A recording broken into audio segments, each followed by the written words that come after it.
Good morning, good morning, good morning. Welcome to Coffee Time with Coach Jah. I am your host, Coach Jah, in the building, Brooklyn in the house all day. You know, we always represent home, always representing home. If you're on IG, I am streaming live on Facebook and also do YouTube Live. And come on through. Had a great day yesterday. Well, yesterday didn't start off so great. It was kind of rough for me yesterday. After the show, you know, with the weather and everything, I had to kind of sit down and couldn't get into a lot that I wanted to do. The beautiful thing is that I got up and got going eventually. And also that I ended up writing a poem about some things that I have not really expressed before. So I had some major therapy yesterday, if you would. And I think part of that is allowing myself to sit in that energy, right? It is okay to not be okay. It's just not okay to stay there. And I think that's one of the things that most of us forget. We forget that. Good morning, Shirley. Big Mike in the building. I think we forget that when we're going through something, that sometimes we have to sit through it. We have to sit in it so we can understand what it is, go through what that process is, and then create what the next step is or what the next step might be. And I think a lot of times we miss that. A lot of times we don't sit still when something is happening, right? Whatever it is, however major it may be, or however devastating it may be, if that we don't sit in that moment and allow ourselves to realize what's happening and then take the next step to do something to fix that situation. I think that's a lot of our problems. And I guess I shouldn't say problem, but it's the challenges that we have that we don't necessarily step up to because we don't understand what's happening. We haven't given ourselves the time to actually sit and see what is actually happening. So if you're doing that, then you don't know how to respond to what's happening when and if it happens again. So for myself, right, with my past traumas, and I've had, like other people, I've had plenty of past traumas that I've yet to, even though I've gone to therapy, I've yet to win over those challenges, if you would. And that's okay, right? I'm learning that it's okay to not win over those challenges right away because it takes time. It's a process. You have to go through what you're going through, and it may not be the same every time. So if it's not, then you have to allow yourself to at least visit those places where it's uncomfortable. And I have been so busy running from it, not wanting to face it, and not wanting to see it or live through it again, that I've run away from it. And I think that prolonged my next steps within that journey, if that makes sense. So I think we need to visit that. So everybody who's here on this feed, I think you could look at things that had happened in your life, things that have been troubling, things that have been traumatic and overbearing, things that just, you know, haven't been good. You look at those things and sometimes you have to revisit them. Sometimes they are going to force themselves to revisit you anyway. And when that happens, you have to think about what are you going to do? Because you cannot continue to do it in the same manner that you've been doing it if it's not working, if it's not helping you, if it's still keeping you in the same space, then you are not doing yourself any good. Shout out to anybody who's celebrating a birthday right now. If you are, happy birthday to you. I know it is holiday time coming up, and I know a lot of times we don't, some of us don't celebrate because of different things that have happened in our lives, family, friends, and so on that we don't have anymore with us. And you know, it's okay to do whatever it is that makes you happy, that makes you feel, you know, comfortable and good and you know, all those things. It's okay to be there, but you just have to figure out what's the next step. You cannot stay there. That is not a good thing. You cannot stay there. So that's where we at this morning. We was real ignorant last night. And what's up, Nemo? Let me shout out to everybody who's in the building. Hold on, let me get this straight.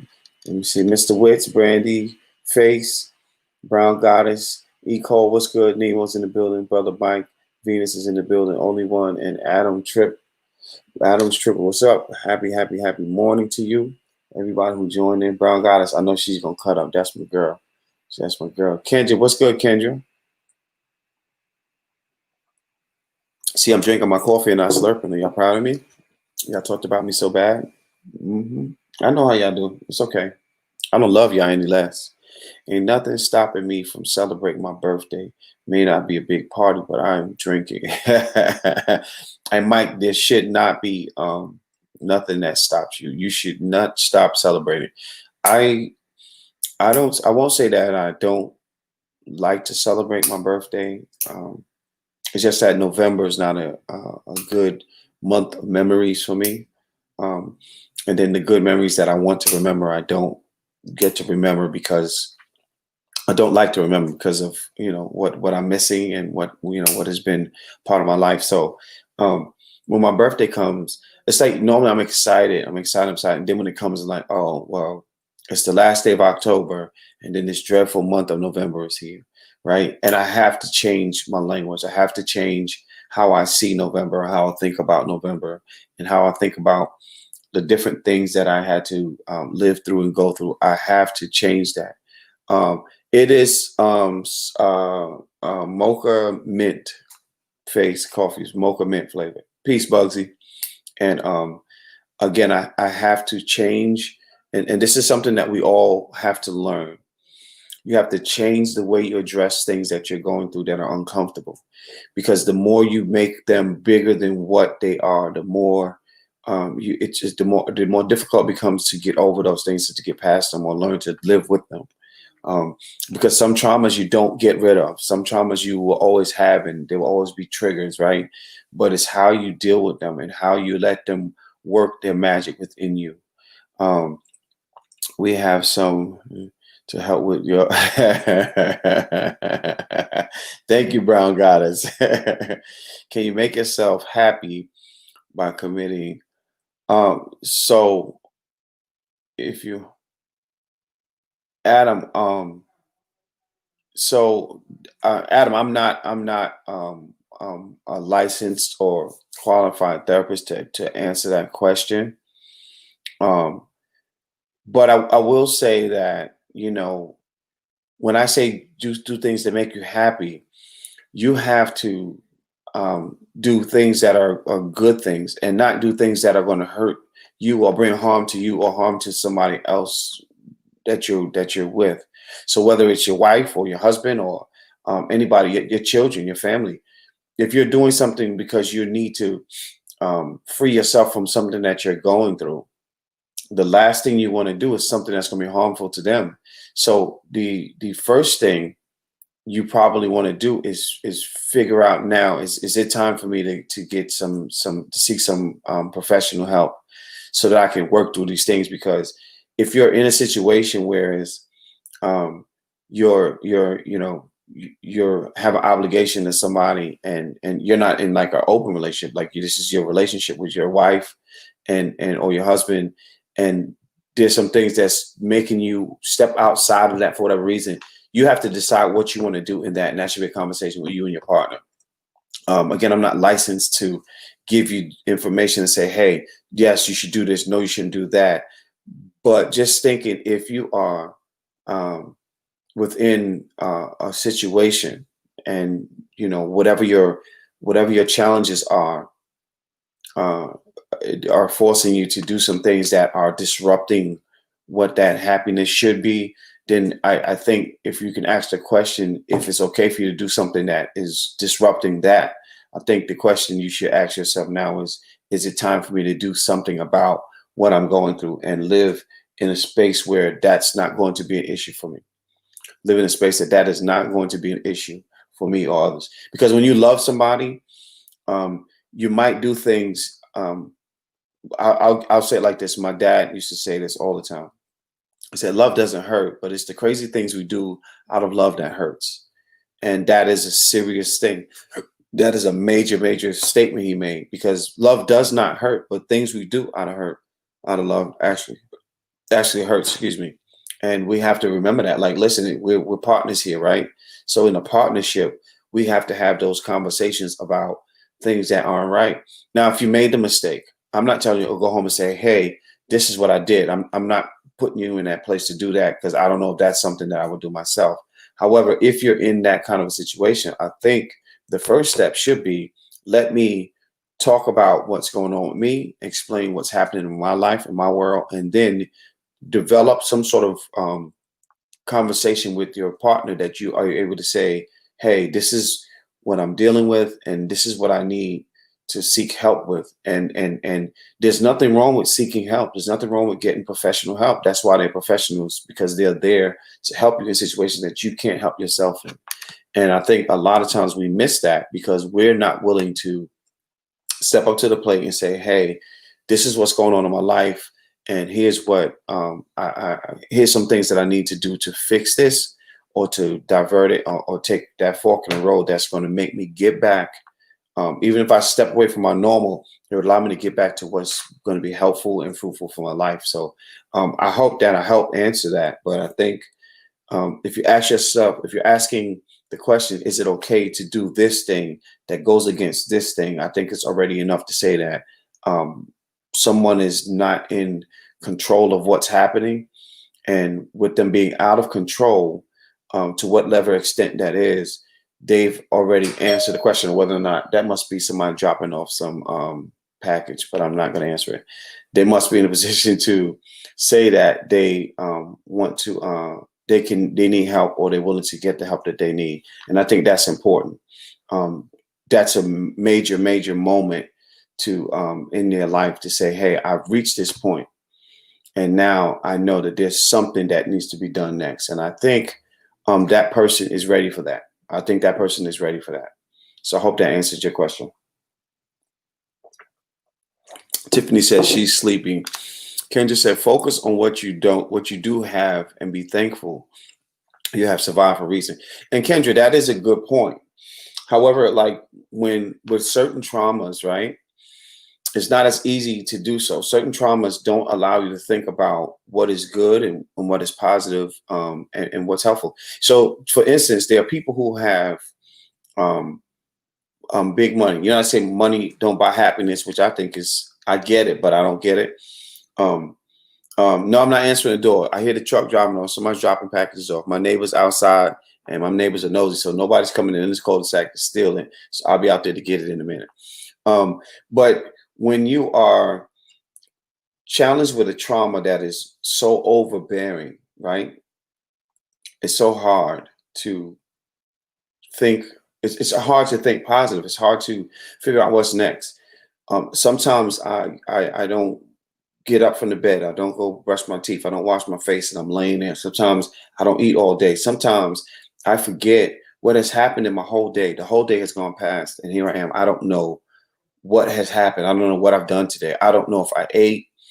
The only thing I do know, and I guess because it's such a practice of mine, I have my coffee.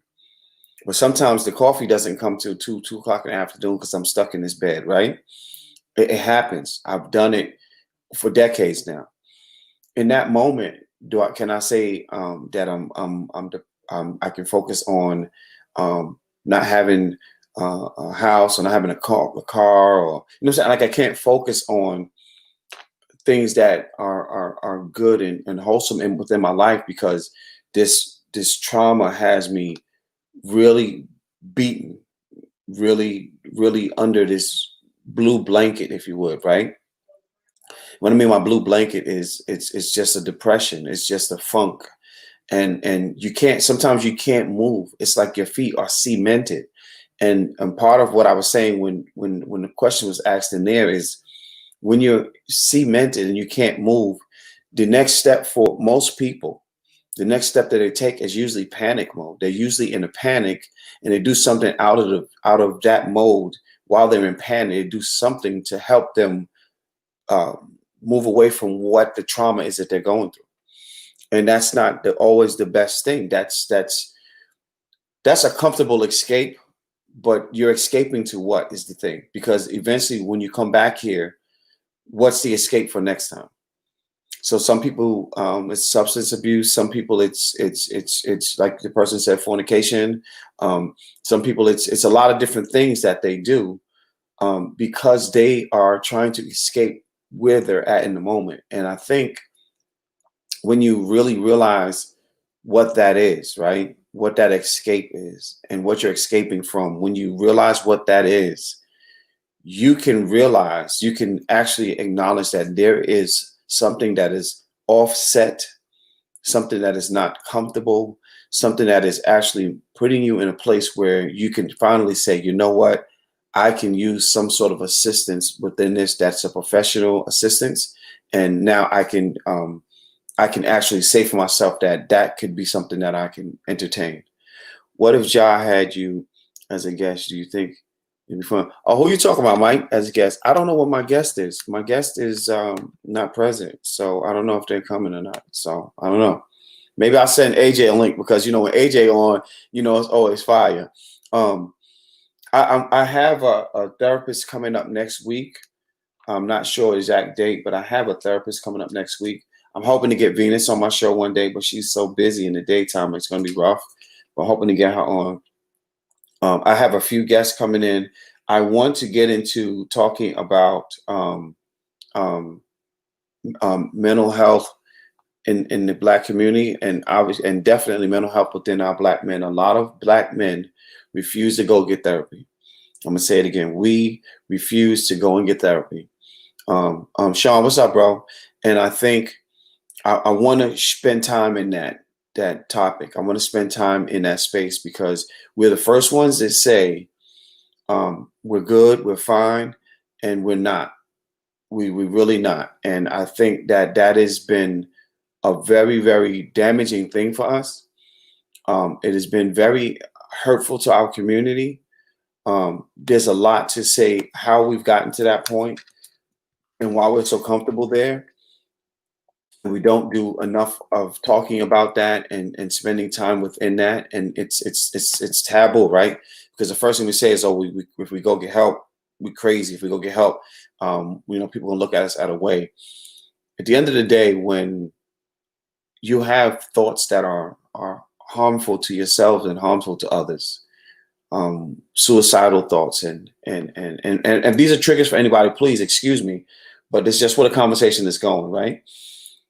I've been there. I've been down those darkened roads, right? I've been down those avenues and have not had an answer. I've not been able to answer the call, what's next, because I've been stuck there. And eventually I went and got, I went and talked to a therapist. I went and talked to a therapist. I've talked to several therapists. I thought I'd be ashamed. I thought I'd feel away because other people have not understood or been through a situation where they feel comfortable enough to talk about therapy, especially in the Black community, especially Black men. And we go to marriage counseling, right? Because we're trying to save a marriage. Well, why can't you go to regular therapy to save yourself, right? To save you, to save you from your own demise, your own destruction. Like if you, AJ, man, you want to come on, AJ? I'll bring you on because I don't know where my guest is at, AJ. I'll send you a link if you want to go on. Send me a message because AJ, come on, we always dropping gems. I think that when yes, Tiffany. Tiffany said, I love my therapist. It's a non-judgmental judgment area. The wonderful thing about having a therapist is you really realize that they are not here to solve your issues, but they are here to help you solve your own challenges. Now, mind you what I said. They're not here to help you solve your issues, but they're here to help you go through your own challenges. What that means is simple. I can tell you that walk into that refrigerator over there, you're going to get something that's food that's going to nourish your body. You say that all day, right?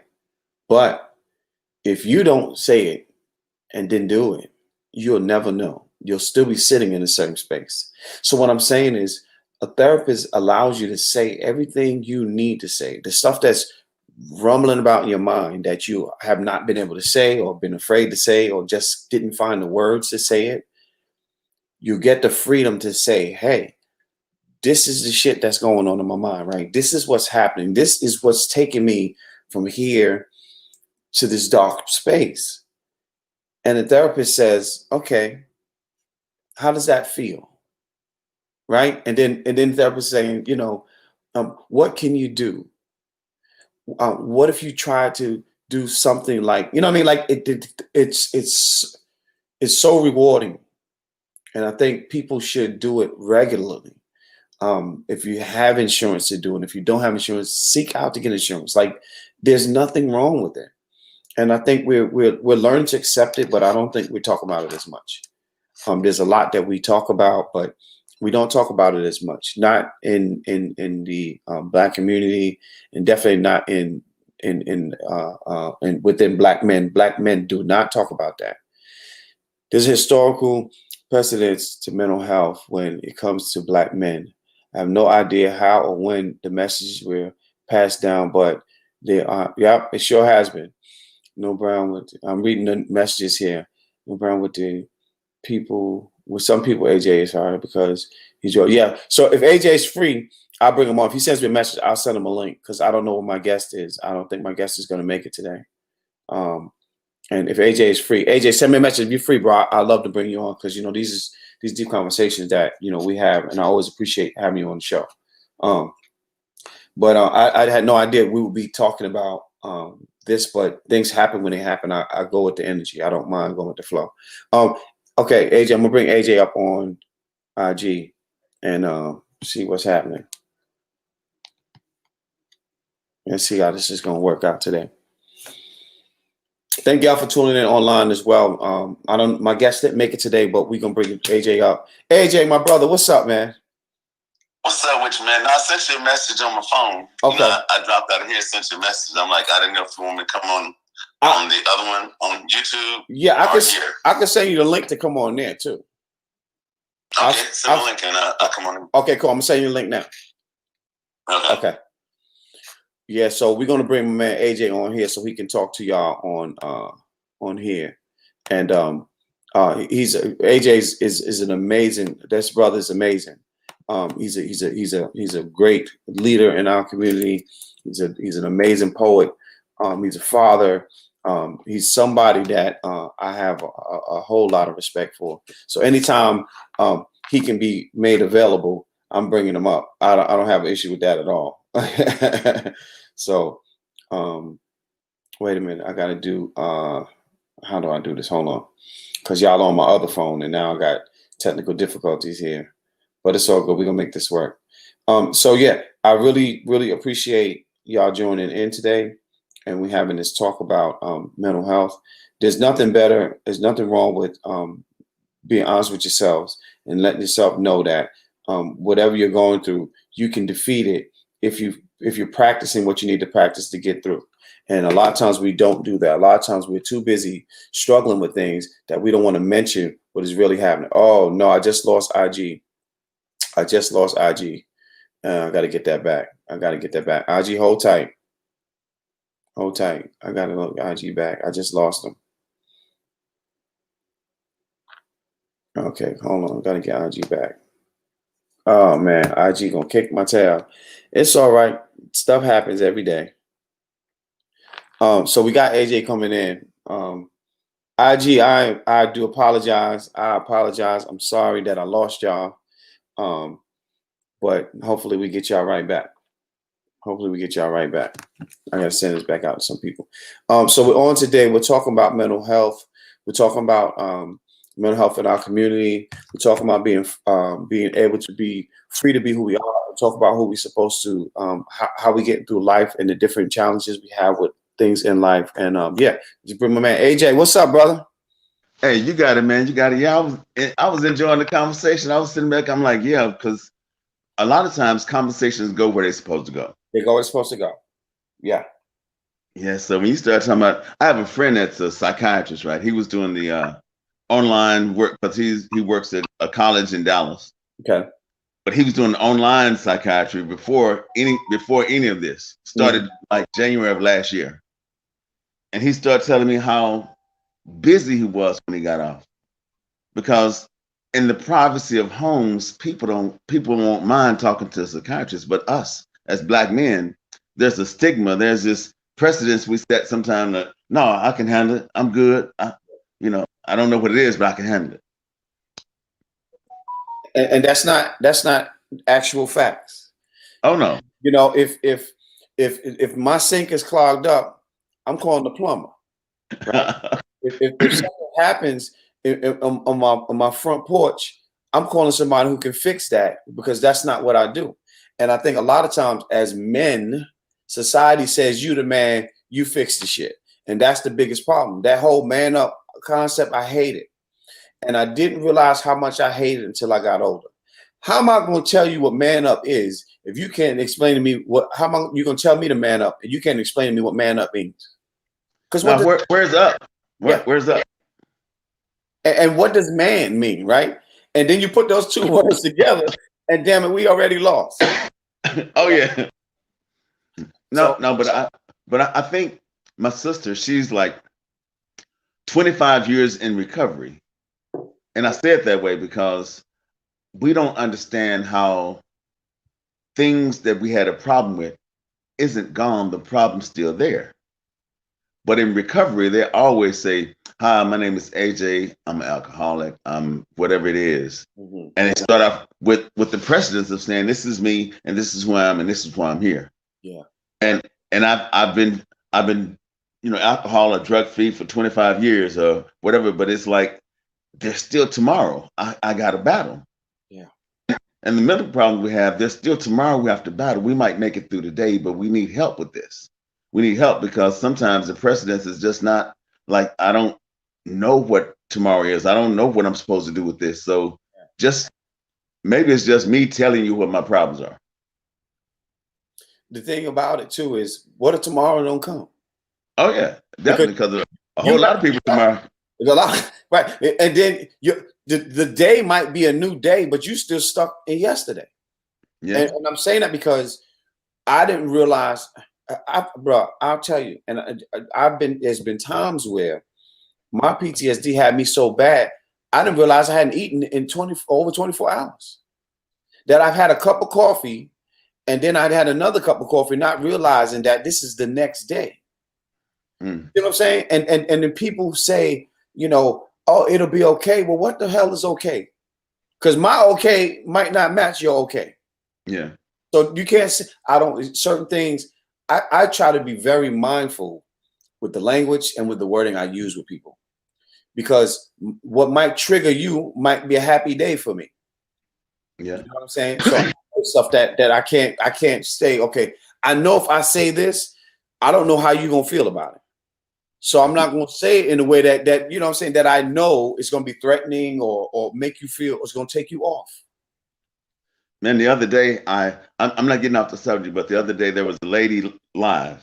She was talking about, she said, well, Kamala Harris, she broke more families and locked up more brothers than anybody else. And she was going through all this, and she was just talking so negative about everything that should have been positive at that particular time, because she said, I don't know why all these people out there dancing. I don't know why this is going on. Joe Biden's president. And I just typed in, I say, why so negative? And I'm cleaning up the kitchen and I'm washing dishes and I'm cooking. And she said, well, AJ, come on here and talk to me. So I'm trying to type a message like, we can talk later. I said, even after I finish cooking and washing dishes, but right now I'm on a mission. Yeah. But when I'm typing a message, she was talking about, well, AJ is just a troll and he's just this. He ain't got nothing to say. He don't know nothing. And then by the time I finished typing my message, she ended her live. So I went on my page and I said, I'm not for sure whose page I was on, but evidently I said something that was misconstrued. Mm-hmm. And, I didn't say I wasn't a troll. I say misconstrued. And I just want to apologize that if you took it the wrong way, it wasn't my intent. It was just a little post. Uh-huh. And she came on later and said, I guess this message is for me. And she said, well, I don't identify as a he or she. I identify as something else. And she said it's some other things. And I said, these are the things I didn't know. Mm-hmm. That's why I'm apologizing. And I just left it like that. Yeah. I'm like, because there's some conversations you don't really want to have with me. I'm going to tell you what bothers me. here, I don't know any community but our community because I live in the Black community. So when I say Black community, if you're not Black on here, I'm not going out talking about your community in a derogatory way. I just don't have any, like, I don't have no interaction in there on this level. In the Black community, we say things like deadbeat dads and all of these negative stuff towards our own people, and how they won't deal with this one. I'm referring to what Kamala and her situation with how people are saying what she did and what she didn't do and this, that, and other thing. My point is, you talk about what people do in Congress and Senate and all these other places. Do you realize the first deadbeat dad is the United States of America? You became a bastard because of what they did first. So my point is, stop talking this shit about people right here. If you got a problem with it here and who we learned it from, you still living under their rule, then you're the one with the damn problem because you're not paying attention. Every Black person became a bastard because of the United States of America. I don't give a damn if you think you was a slave or not. You were a bastard when they took over and they forgot about you. They left you here. Your forefathers deserted you. So you learn bastardization from the top on down.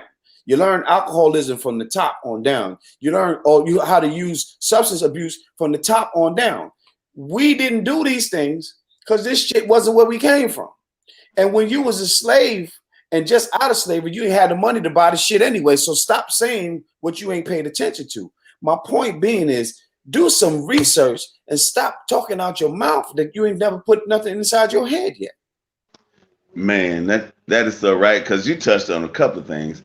There's in one of my books, there's this little small essay. It says "Made in America," and it's just about how Black men were made alcoholics in America because America never gave them a place so they could sit down and drink socially.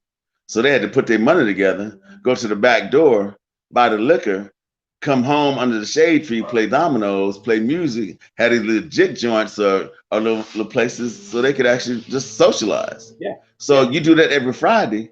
So people talking about, man, my daddy come home drunk every Friday. It's because he put in on the alcohol. I'm not leaving these fools with my alcohol.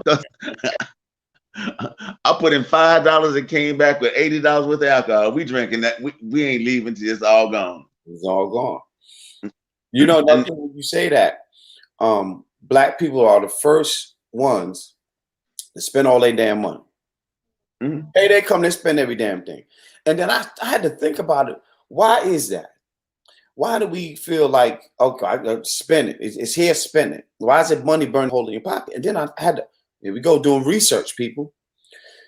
Fresh out of slavery, okay, because goddamn it, if you don't think you in slavery now under this system, you crazy. But fresh out of chattel slavery, out of physical bondage, when you had money, white people would kick down your door and take all your damn money. So what Black people started doing, they buying shit. Every time they get money, they buy stuff. Because the white people already got everything you got in your house and more. They ain't stealing that shit, but they come and take your money. So if you ain't got no money for you to take, you can't take you ain't getting nothing when you come here.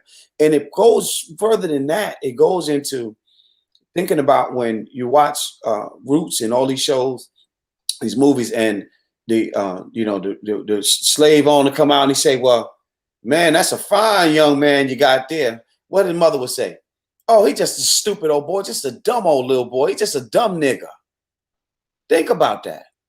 Think about how we fed our babies and their fathers and their uncles. We fed them stuff to keep them alive, but nobody gave us a roadmap to get out of the shit. So it's just traditional shit that keep going on and on, and we never got a roadmap to how to get out of here. And your bastard, your deadbeat daddy ain't never gonna tell you nothing about that, because he's too busy watching you point the finger at your next door neighbor, and he getting his ass fat like he always been doing. And we don't pay attention to that. We talk. Look, Kamala made it when she made it. Damn it, some of y'all got your jobs and beat somebody out over some bullshit too. Come on, no, but the point I made was like, I say, well, didn't they say the white person in that position before Kamala would always throw the book at us? I say, so now you have a Black person in the same position, but it's the same book. The same damn book. There's no black law. I say until we actually vote at 100% and say, okay, because see, Schoolhouse Rock was trying to tell us something a long time ago. We didn't listen. They said, I'm just a bill. Here's how you make a bill. Only a bill. Come on, baby.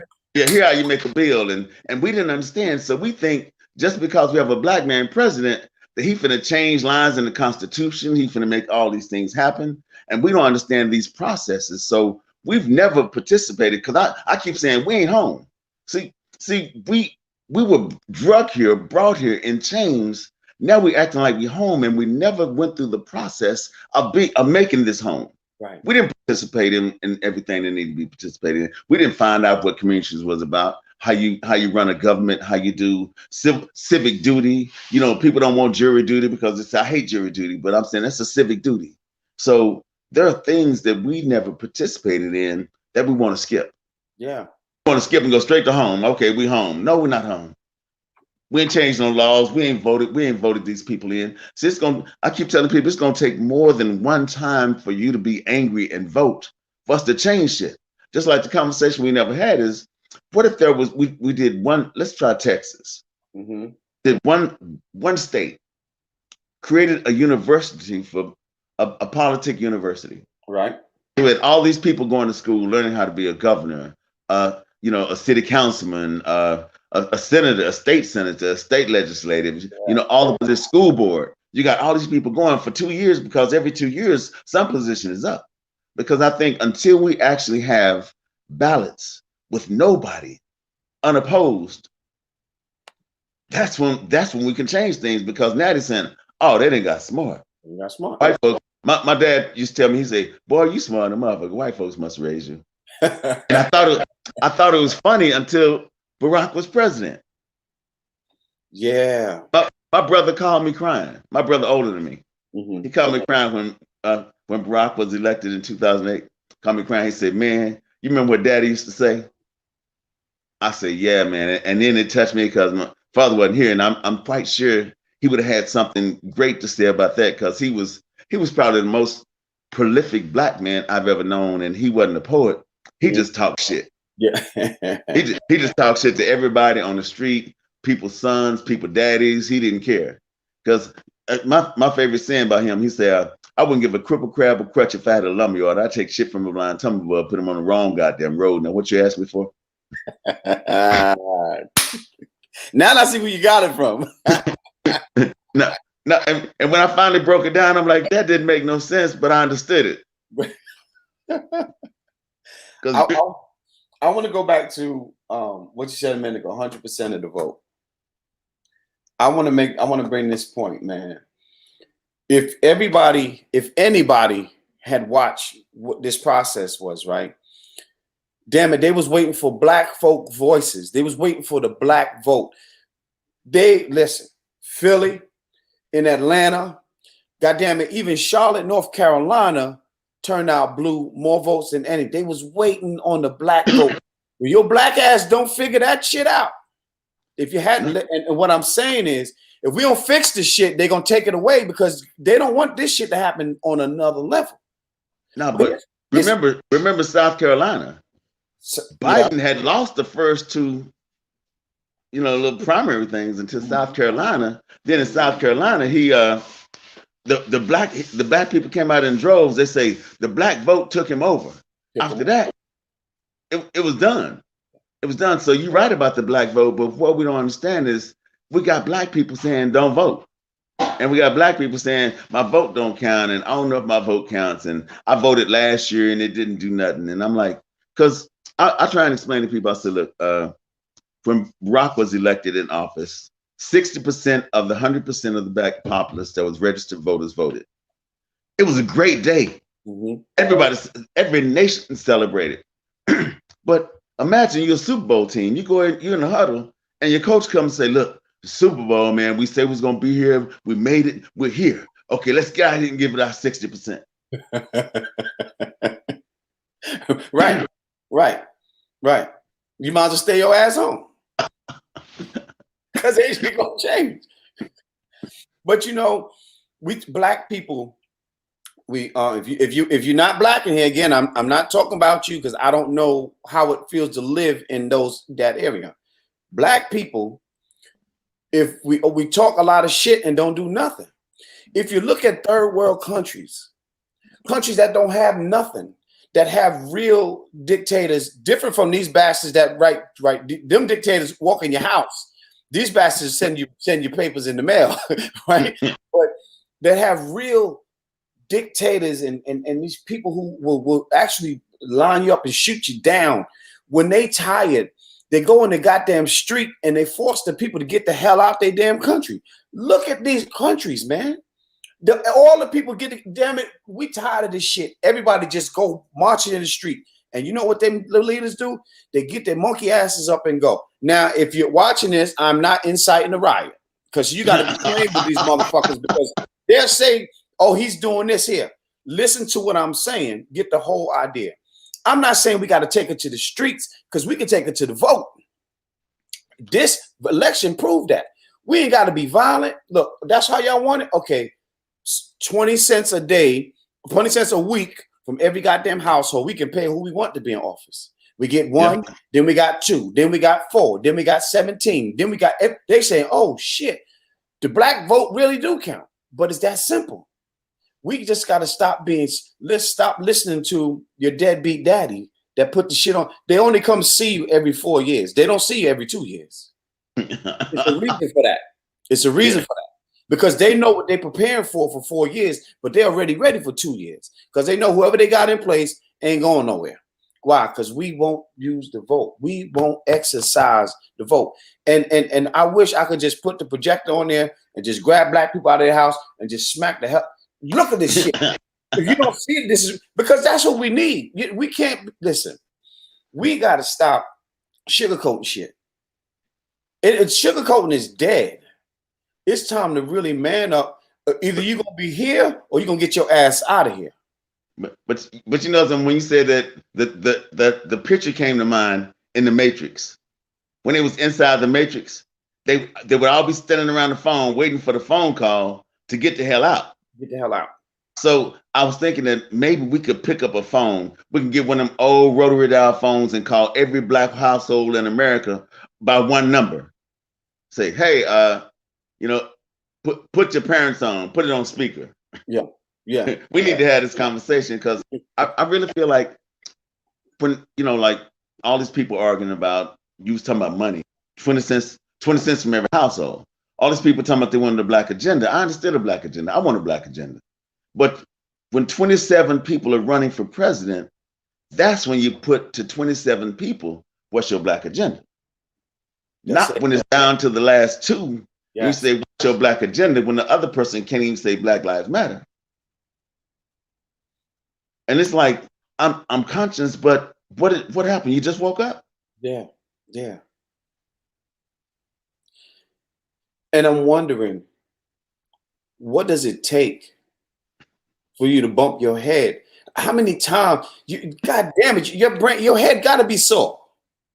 It's gotta be sore. Your brain gotta be so shooken up by now. You know what I'm saying? I don't get it, bro. Come on, I'm sorry. I understand people think differently, but I can sacrifice a half a gallon of ice cream 1 month to participate in something bigger than me. If these kids are what we got to look forward to, shit, we in trouble. And I'm not down in the kids. It's just that they so far separated from what we think or believe in. They liable to say anything. I don't give a fuck. Put who you want in there. And then we back to square one. Because they don't care about it. They don't know nothing about it to care about it. But because they never saw you care. Never saw you care. Exactly. So you were talking about tradition. See, what we've done is we've replaced truth with tradition, and now we don't know what truth is. Bro, you said a mouthful in that. A mouthful. We still running out buying turkeys on Thanksgiving and shit. And they injecting turkeys with all kind of shit all your life. And you wonder why you're sick. It ain't because the food is bad. It's because the food got shit in it. And then when you mix that faucet water with it, they done medicated you for the whole rest of the year. Now that turkey weighed 38 pounds and it's 8 months old. Jeez. Just like those chickens, you see that drumstick, you say, is this a turkey drumstick or a chicken drumstick? It's like, no, churches got that injection yard in the back, in the back, so they're injecting everything, gizzards. There's a when that when people was going crazy over that Popeyes, I think it's Popeyes, the chicken sandwich a few years ago, and then somebody posted 5 years from now, everybody who ate that chicken sandwich gonna have mesothelioma. And I ain't gonna lie, I laughed my ass off, right? And then I thought about it. I said, well, damn, y'all literally pulling up to the drive and fighting the people because they don't have no more of the damn chicken sandwich. Pulling out guns. But you won't go vote to save your damn kids. You gonna fight. I never paralleled that. That is so interesting that somebody can tell us what we need to go get. PlayStation 5, when it come out, you be in line. New Jordans come out, you in line for days. You got a tent. You got a tent and an umbrella because you know you're gonna be there. And we talk about voting. You say, man, I ain't going up there. And the precinct is right down the street. That church right on the corner by your house. Yeah, you go in there and vote. You can walk. And see, that's what started happening. Is once a lot of us woke up, they start moving the precincts, start moving the locations, making it harder for you, making it further for you to go vote because they say maybe they don't have a car. It's not going to affect everybody. Mm-hmm. We're going to make it to where people are going to say, oh man, it's down there. I hate driving down that street. I ain't going to vote. And we don't even know. They already researched what streets you don't like. What you don't like. And where the closest liquor store at. So you got to pass the liquor store before you get to the voting poll. And then it's over. And why you think they're saying, okay, stop the count. What they're saying is he changed the I guess the person that runs the post office and gave him a mandate to make it slower, make the mail slower. And they practiced this for 3 months before the election. And this was done. They moved mailboxes. They moved all these other boxes you can drop polls in. Yeah. And then when it came, they say, okay, so we knew it was going to take 4 days for the mail from this place over here to get to the polling place. Now it's late because he was suing. He say, don't count any ballots that came Friday, or count any ballots that came Wednesday or Thursday. It stopped Tuesday. So if you voted and he slowed down the post office and your ballot get there Friday, they saying those are illegal votes. See, we're not listening to what they're talking about right now on TV. He say, stop the count. We don't want any of those votes counted. But the thing is he forced those to be the votes he didn't want counted. He knew there was going to be this problem in the beginning.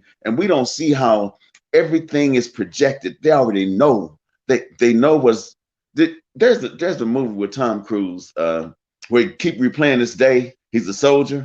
Oh, yeah. I forgot the name of the movie, but yeah. Because they're fighting the enemy that can control time. And what they do is when they lose, they just reset the day and fix whatever was broken. So they've practiced this black voting thing. They've practiced our communities. They already know that 35% of your community is voting, that 40% of yours, so they're going to send somebody to your church. Mm-hmm. They're not coming to your church if you don't vote at least 40% of your community. If you don't have a pastor that's talking about we need to get out and vote, when you do, they're gonna come to your church and say, "Hey, vote for me. I never been here. Y'all don't know me. My name is Willie Foo, and yeah, I'm gonna do what I can for y'all. Might not be nothing, but I'm gonna do what I can." But see, these are the things that we've never paid attention to, right? Because and see, this is a switch, but I have a problem with mega churches. I know a lot of mega church pastors. Mm-hmm. The reason I have a problem is because I remember those churches like in Dallas Friendship West and all these other churches where they started and they had a building fund and they had the little thermometer on the wall on how the money was coming in the building fund.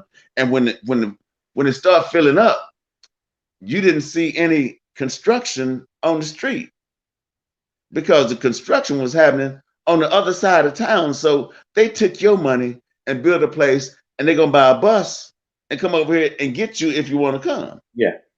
When you could walk down the street and you thought it was, oh, this is my church home because it's right across the street from my home. Now the church is, 10 miles, 15 miles from your house. And you say, I wonder how the church doing. oh, they got 10,000 members. I tell people all the time, ask your pastor. Your church is a business first. That in itself will make you rethink. Now, I'm not dogging. If you in here, so you gotta explain to black folks because they always have issues with everything. If you in here, I'm not making no shit up. Go and ask your pastor, is the church a business? If you don't know that, you found out today, and go ask your pastor. If your worship place is a business before it's a worship place, damn it, I already got a problem.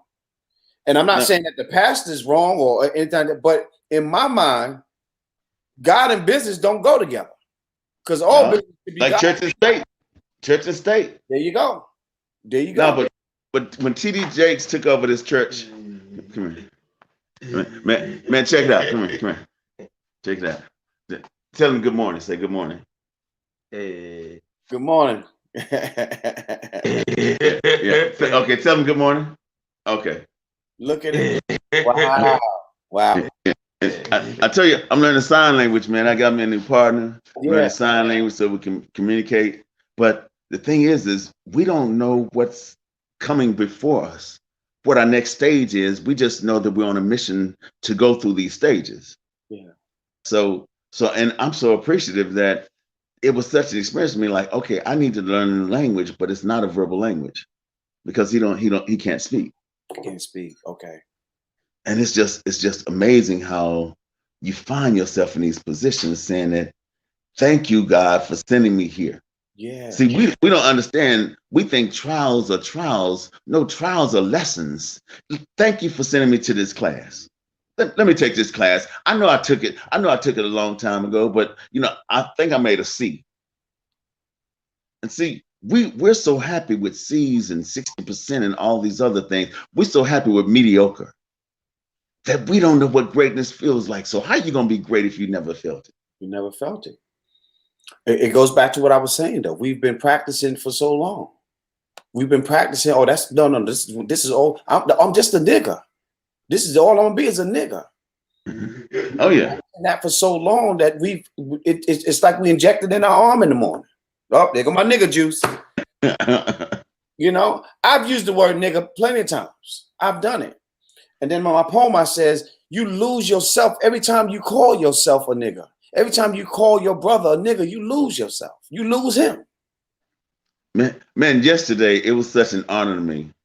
When the Mass Poet came on, I said, man, just read us a poem. He said, no, man, I'm gonna read Harriet. Listen. So now I know how you felt when I read yours.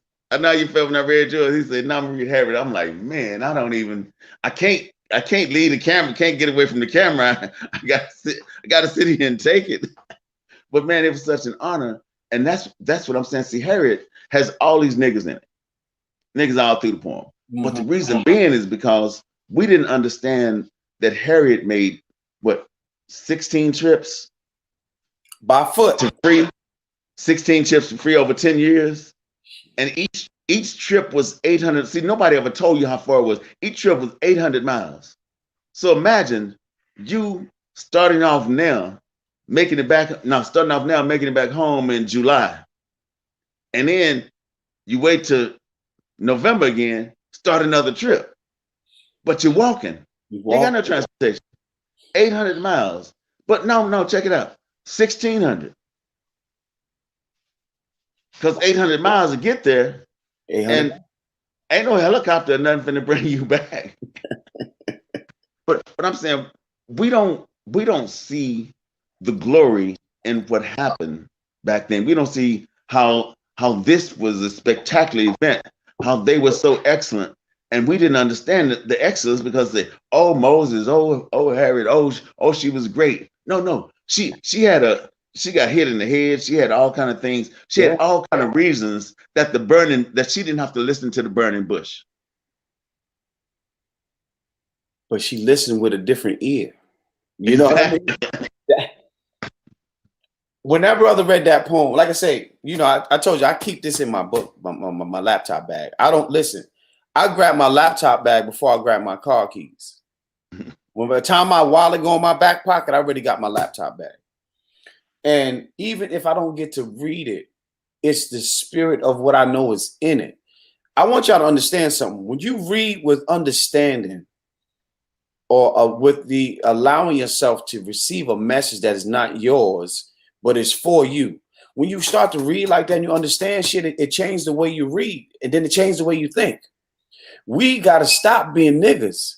It's okay if they see us as niggas. We just got to not see it when we look in the mirror. see, we can call each other niggas. We can be this, but our presentation has to be different. It has to be different. You know, because I was always shocked because people used to tell me, I'm saying even from first grade on, you know, you don't talk like us. You don't sound like us. Even when we started 4-word slams, all the ports was joke because I was coming suit and tie. And they say, yeah, AJ finna get up here all proper and do whatever, you know. And that was the slight. The slight on me was proper. I'm like, you don't understand. That's not a slight. They've been telling me that since I was 4 and 5. Mm-hmm. So find something different because this proper is what not just I taught myself, what my mother taught me. Yeah. What's satisfactory in my family, in my clan, in my hood, because people already know that I'm gonna hang out with him because he's a good dude, but man, I'm gonna laugh every day because of the way he talks. And the words he used, they say, what that word mean? Why you use that word? I'm like, look it up. Because I always, my goal was to add a word a day to my vocabulary. Yeah. Just one word. And I look it up and I write it down, the definition. Then I write my definition of that term. Wow. Then the next day I'd write a different definition of that term because every day I was using it in a sentence for that week. So then it became a part of my vocabulary. So I could go back and write an old poem in a new way because I got a new language. Got a new language. Wow. Wow. Yeah. Yeah. Ah, man. I that's why I'd rather have a book in my hand to have. So when I reread what I read already, I got a whole new idea because I got that the first time, but go read back with the intent to get what's coming next, and having the book and having access to that allows you to do that, to go and come right back and get 2 different damn things. You want to go and get the third one. But that's why we the movies we like, we look at them a couple of times because every time you look at them, there's either something in the house in the background that you didn't notice. Yeah. Or there's something sitting in there that don't go with that time frame that somebody left on the set, and you say, "Damn, I didn't even see that the first time." Right. So now we're not scrutinizing, we're just reevaluating the full process to say, okay, so if I was going to shoot a movie, how would I do this? Mm-hmm. How would I shoot the scene? Yeah. How would I end this? Would my ending be that way? Or did they just get lazy and say, hey, we out of budget. We need to, okay, let's shoot an ending. They don't have it written down. Right. Let's shoot an ending. And they shoot an ending and then the credits roll. And you say, I don't think they wrote that in the script. They just ran out of money. That's like some people's poems, and I hate to say this, but it's not like, they just found 4 lines and, threw it at the bottom and say, yeah. That's done. All this meat up here, and you give me gristle down at the bottom. Yeah. My last bite is a damn gristle. It's like when you eat a hamburger and you get down to the bottom and ate all the damn meat out. Ain't nothing there but bun. Ain't even no ketchup on the bun. It's just bun. All right. Hey, let me see this. Check this out. So I have this spicy sauce that I put on my apple cider every morning. But he put hot sauce. He put hot sauce on his today just to try it. I never had hot sauce on apples. I'm saying that's dope. I'm about to try that too. But AJ, we got less than a minute, man. We need to come back today. I got some stuff to do, but we need to come back today. Stick on. I'm gonna talk to you a bit. We're gonna set this back up today because I got a few meetings, but I need to close this out. Okay. Listen, y'all, thank y'all so much for tuning in, man. The fantastic, wonderful, phenomenal AJ is in the building. I can't even begin to tell you what it's like having the honor of having him here, man. Thank y'all for tuning in. It's Friday. I might do something over the weekend. I don't know. But if not, y'all know Monday morning, 10 o'clock, I got a guest coming in, man. And, man, it's been an amazing morning so far. So I love y'all. Thank y'all for tuning in. Shout out to AJ. Shout out to all of you. I challenge you today to be better than you was yesterday. Be the fantastic you, because only you can do it. Can't nobody beat you at it. Be good. Be blessed.